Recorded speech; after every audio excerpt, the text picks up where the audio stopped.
വാണിയംകുളത്ത് മദ്യത്തിൽ ആസിഡും വിഷവും കലർത്തി കഴിച്ച് വയോധികൻ ജീവനൊടുക്കിയ നിലയിൽ. വാണിയംകുളം പനയൂർ കുണ്ടുകണ്ടത്തിൽ 75-കാരനായ കേശവനാണ് ജീവനൊടുക്കിയത്. വീടിന് സമീപത്തെ ചോലക്കുളത്തിൽ പതിവായി കുളിക്കാൻ പോകാറുള്ള കേശവൻ ബുധനാഴ്ച തിരികെ വരാതായതോടെ ബന്ധുക്കൾ തിരഞ്ഞു ചെന്നപ്പോഴാണ് ബോധരഹിതനായി കാണുന്നത്. സമീപത്ത് മദ്യക്കുപ്പിയും ആസിഡും വിഷക്കുപ്പിയും കണ്ടെത്തി. ഒറ്റപ്പാലം താലൂക്ക് ആശുപത്രിയിൽ എത്തിച്ചെങ്കിലും ജീവൻ രക്ഷിക്കാനായില്ല. മൃതദേഹം പാലക്കാട് ജില്ലാ ആശുപത്രിയിൽ നിന്നും പോസ്റ്റ്മോർട്ടം പൂർത്തിയാക്കി ബന്ധുക്കൾക്ക് വിട്ടു നൽകി. സംസ്കാര ചടങ്ങുകൾ കഴിഞ്ഞു. അസ്വാഭാവിക മരണത്തിന് ഷൊർണൂർ പോലീസ് കേസെടുത്തു.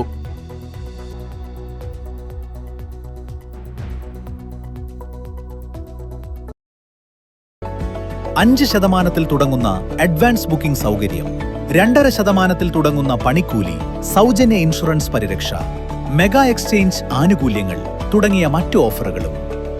വേഗമാകട്ടെ, ഈ ഓഫറുകൾ മെയ് 31 വരെ മാത്രം. കവിത ഗോൾഡൻ ഡയമണ്ട്സ്.